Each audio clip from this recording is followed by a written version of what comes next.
bienvenue dans cette nouvelle vidéo. Oups là, je vous en dévoile pas trop. Il y a pas longtemps sur Instagram, je vous ai mis un petit bloc où vous pouviez me... Il y a pas longtemps sur Instagram, je vous ai mis un petit bloc où vous pouviez me poser toutes vos questions en lien avec mes études, mes passions, ma vie en général en fait. Vous avez été nombreux à en poser et des questions hyper intéressantes en plus je trouve, donc vraiment merci. Si le concept vous plaît, on pourra en refaire d'autres. Et pour cette première FAQ, comme c'est pour découvrir la chaîne, tout ça, je voulais la faire dans un lieu un petit peu spécial. Et du coup bienvenue dans mon appartement milanais. Avant de répondre à vos questions, je vous propose de faire un petit appartement de tour et let's go. Ici on se trouve à l'entrée, la porte d'entrée est juste là. Oh non, on voit rien, nul. Ici, c'est la salle de bain. Là, il y a une porte coulissante vers le salon, cuisine, chambre. Mais on va d'abord commencer par les placards juste ici. Donc, immense placard. Fallait pas plus petit pour mes fringues, hein, qu'on se mente pas. J'ai pris tous mes pulls préférés, mes t-shirts préférés, mes jeans préférés. Bon, là, vous voyez pas trop, mais j'ai aussi pris mes vestes préférées. En bref, tous mes habits préférés, quoi. Et il y en a beaucoup trop. Ça paraît peut-être beaucoup pour 2 mois, enfin je sais pas, vous allez me dire en commentaire. Mais le truc c'est que je savais pas trop quel genre de tenue fallait que j'amène. Donc il fallait des choses chill pour le week-end. Et shot parce que janvier février je vais bien me léger ici. Mais il me fallait aussi des tenues habillées quand même pour mon stage, pour le travail. Parce que je sais pas, peut-être je vais rencontrer des gens importants des fois, j'allais à des rendez-vous, j'en sais rien encore. Donc j'ai pris des fringues classe et des fringues plus chill. Dans ce petit placard j'ai pu mettre mes affaires de danse, mes pyjamas, mes sous-vêtements et mes accessoires pour lutter contre le froid. Coucou la casquette Superman. On poursuit par le séjour ou la salle de bain? Allez, la salle de bain, on garde le séjour pour après. Bienvenue dans la salle de bain. Ici j'ai un super miroir avec la lumière, très pratique pour se maquiller le matin. Petit évier. Le point négatif de la salle de bain, c'est qu'elle n'a pas beaucoup de rangement. Outre ce petit meuble qui peut s'ouvrir là pour y ranger des trucs.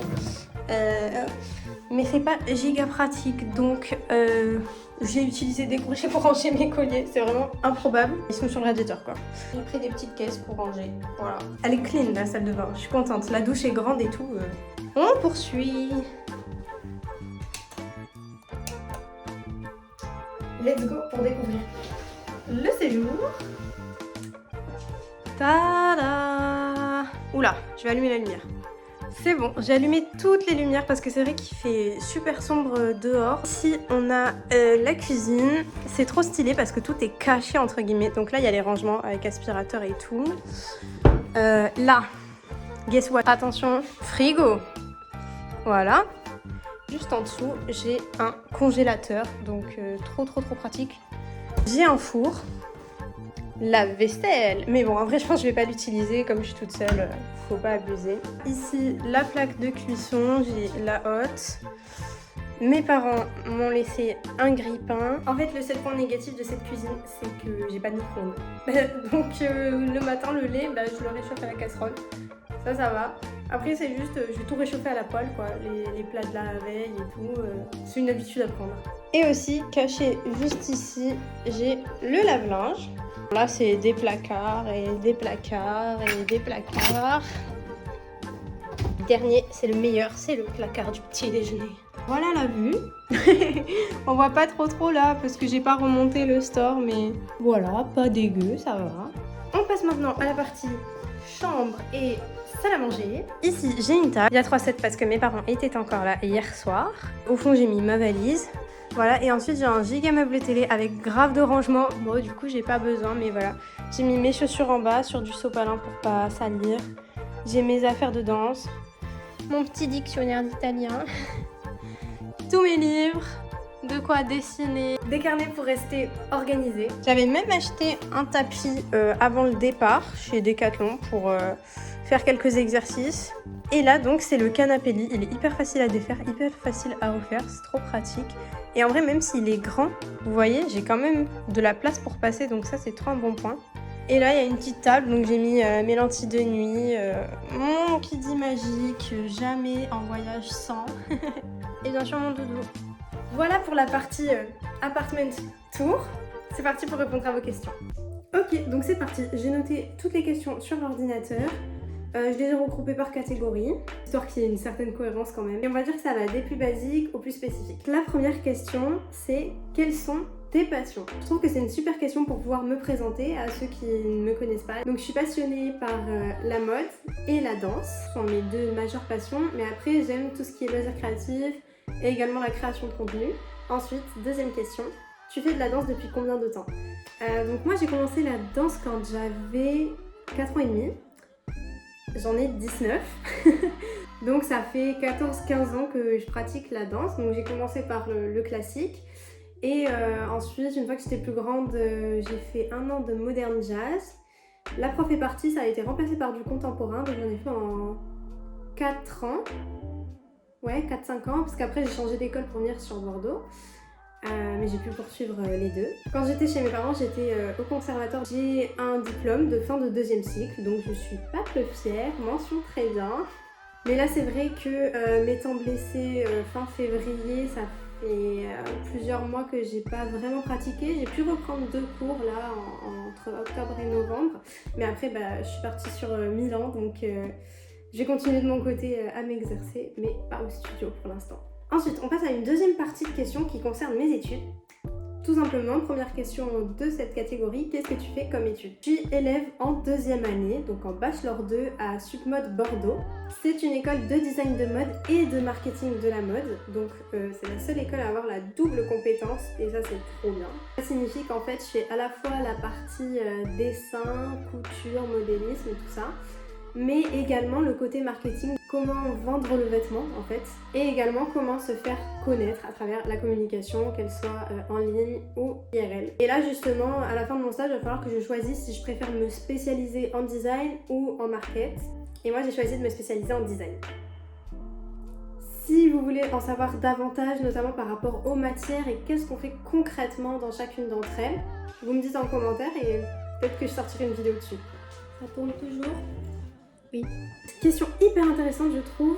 Tu en penses quoi sincèrement de tes études? Tu regrettes ou au contraire est-ce que tu es super fan? Personnellement, moi j'adore mes études. Vraiment, en fait depuis la seconde, j'avais fait les portes ouvertes de l'école. Et du coup je savais que l'objectif c'était d'aller là. J'avais envie d'aller là, l'école m'avait donné envie, tout ça. Et donc en première, une fois que j'ai pu passer les tests d'admission, je savais déjà que j'étais admise au mois de octobre de la première, vous voyez. Ce qui fait que tout mon lycée, j'ai toujours été bonne élève, j'ai toujours adoré l'école, adoré les cours, les profs, contrairement à beaucoup je crois. Mais du coup le fait de savoir que j'allais aller dans cette école, en fait je m'ennuyais énormément au lycée parce que je me disais mais je perds du temps, là je pourrais apprendre à dessiner, je pourrais apprendre à coudre et je pouvais pas, j'avais pas le temps parce que j'avais les cours du lycée et puis la danse à côté. Du coup c'était assez frustrant et un peu ennuyant en fait de rester dans les cours classiques alors que j'avais envie de faire autre chose clairement. Et dans mon lycée il n'y avait pas de section pro ni proche de chez moi donc voilà. Du coup oui, moi je suis pas du tout déçue, je regrette pas, je suis hyper fan de mes études, je suis trop contente de ce que je fais, je trouve ça dingue l'évolution de voir qu'il y a 1 an et demi, je savais pas coudre concrètement et là je me retrouve à faire des projets de dingue, c'est assez incroyable à voir. Donc voilà pour ma réponse. Troisième question de cette catégorie, est-ce que c'est dur de travailler en même temps que ses études? Pour ceux qui ne savent pas, je suis également vendeuse et créatrice de contenu pour une boutique d'articles de danse bordelaise, donc Balletto Dance Shop. C'est pas dur, il suffit juste de s'organiser. Après moi je suis pas tout le temps à la boutique. Par exemple vendeuse, je l'étais tout le mois d'août et tous les samedis de septembre à octobre, j'étais à la boutique et j'en ai profité pour créer beaucoup de contenu dessus. Ensuite, en parallèle des cours, je prépare des vidéos YouTube. C'est moi qui gère entièrement la chaîne YouTube de Balletto Dance Shop. Et puis après, je m'organise avec l'équipe pour pouvoir choisir le jour du tournage, qui sera l'invité pour la vidéo, etc.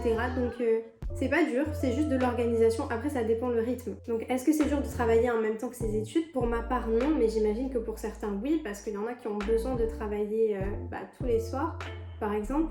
Et moi, c'est pas mon cas, donc vraiment, c'est que du plaisir. Et parce qu'en plus, je taffe dans un univers que j'aime. Donc forcément, ça aide. Autre question, tu veux faire quoi plus tard? Quel est ton métier de rêve?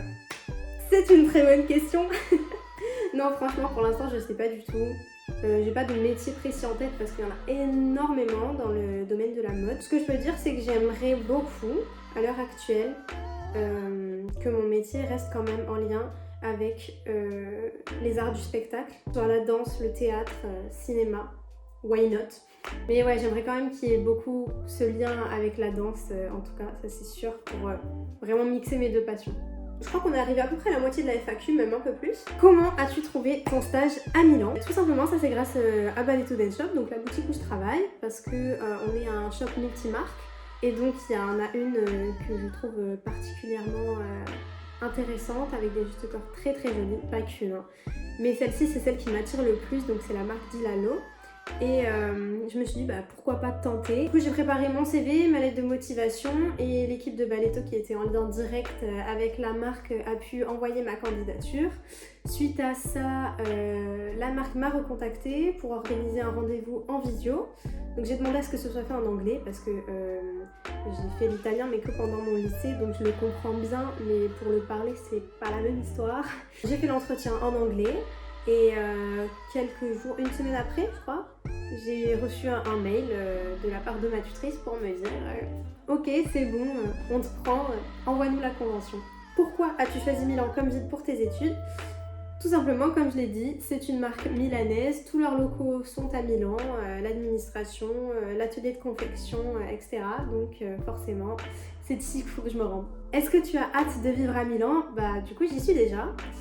Hâte, oui, forcément, c'est excitant, surtout que là j'ai mon propre appart et j'ai jamais vécu toute seule parce que pendant le lycée, j'étais pas avec mes parents mais j'étais à l'internat avec mes deux meilleures copines, Charlotte et Margot.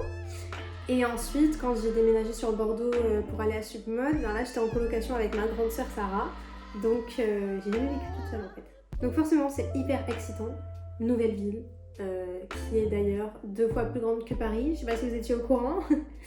Donc pour la petite campagnarde que je suis, c'est un gros changement. C'est aussi forcément assez stressant, mais je me dis que c'est que 2 mois, donc de toute façon il y aura sûrement des petits coups de mou d'être toute seule parce que j'ai pas l'habitude, mais au moins je me dis que c'est chouette parce que je vais pouvoir vraiment me centrer sur des projets que j'ai envie de faire et ça va m'aider à passer ces petits coups de mou.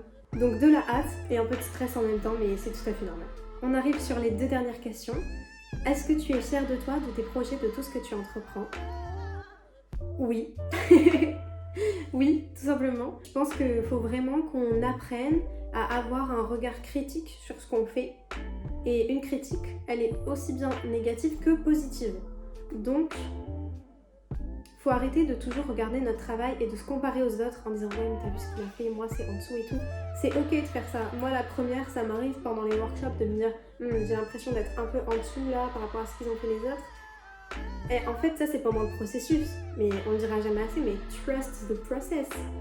Parce que au début du workshop, là je parle d'une expérience perso, mais au début du workshop, la train chez Maï, j'avais l'impression d'être complètement larguée. J'ai mis un peu de temps à trouver mon sujet et pas les personnes qui travaillaient autour de moi.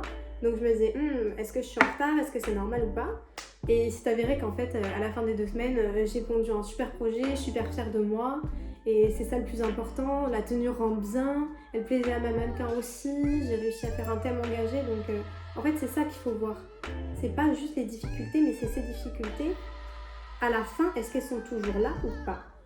Et là, c'était pas le cas. Donc, voilà pourquoi il faut toujours voir les choses positivement, parce qu'il y a toujours du positif. Et pour revenir plus précisément à la question, oui, je suis fière des projets que je fais, parce que justement, là, en cette fin d'année 2023, j'ai réussi à prendre du recul sur tout ce que j'avais fait pendant l'année. Je me dis, waouh. J'ai ouvert la chaîne YouTube de Balletto Dance Shop. Après, en décembre, j'ai ouvert ma propre chaîne YouTube. J'ai créé plein de TikTok pour une boutique de danse que j'adore.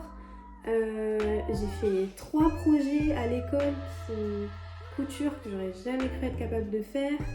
Même les projets qu'on fait en cours, je suis hyper fière de ce que j'ai fait en fait. Et c'est juste trop satisfaisant de se dire ça, genre ouais, je suis fière de moi. J'espère que vous aussi, vous êtes fiers des projets que vous faites. Bien sûr, il y a des loupés, mais c'est toujours pour aboutir à quelque chose qui sera encore mieux après.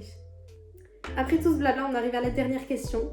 Quel souvenir t'a le plus marqué en 2023 et qu'est-ce que t'en as tiré comme leçon? Il n'y en a pas qu'un, il y en a plein. Déjà, il y a eu le défilé à Submode, le premier défilé de l'école, c'était un truc de dingue, c'était génial. J'étais au Garou Rock pendant les 4 jours du festival avec mes meilleurs amis, c'était incroyable. J'ai passé un été de dingue où là je bossais au centre aéré, ça a duré que 2 semaines mais c'était que du kiff avec les enfants, vraiment je me suis trop amusée. Il y a eu tellement de choses, plein d'événements en famille, entre amis, enfin j'ai une mémoire, je la comprends pas. Du coup je retiens que le positif, donc vous allez me dire c'est bien. Oui c'est bien, parce que je pense que le négatif qui m'est arrivé, même si j'y pense pas au premier abord, il est quand même là. Et mine de rien, j'en ai tiré des leçons, même si je saurais pas les expliquer. Donc voilà, beaucoup de beaux souvenirs en cette année 2023. Voilà, c'est la fin de la FAQ, je crois que j'ai bien parlé. En tout cas, si vous avez d'autres questions, n'hésitez pas à venir me dire sur Insta et peut-être que j'en ferai une prochaine vidéo. Comme je vous l'ai dit, là, comme je suis toute seule, je vais avoir pas mal de temps pour créer du contenu, que ce soit pour YouTube, pour TikTok et en story Insta. Donc vraiment, allez me suivre dessus si vous voulez voir un petit peu de la ville de Milan. Je vous remercie d'être resté jusque là. Si la vidéo vous a plu, comme toujours, mettez un like, ça me soutient et je sais que le concept vous plaît. Et puis j'attends de lire toutes vos réactions, questions en commentaire. Allez, moi je vous fais des bisous, on se dit à la prochaine!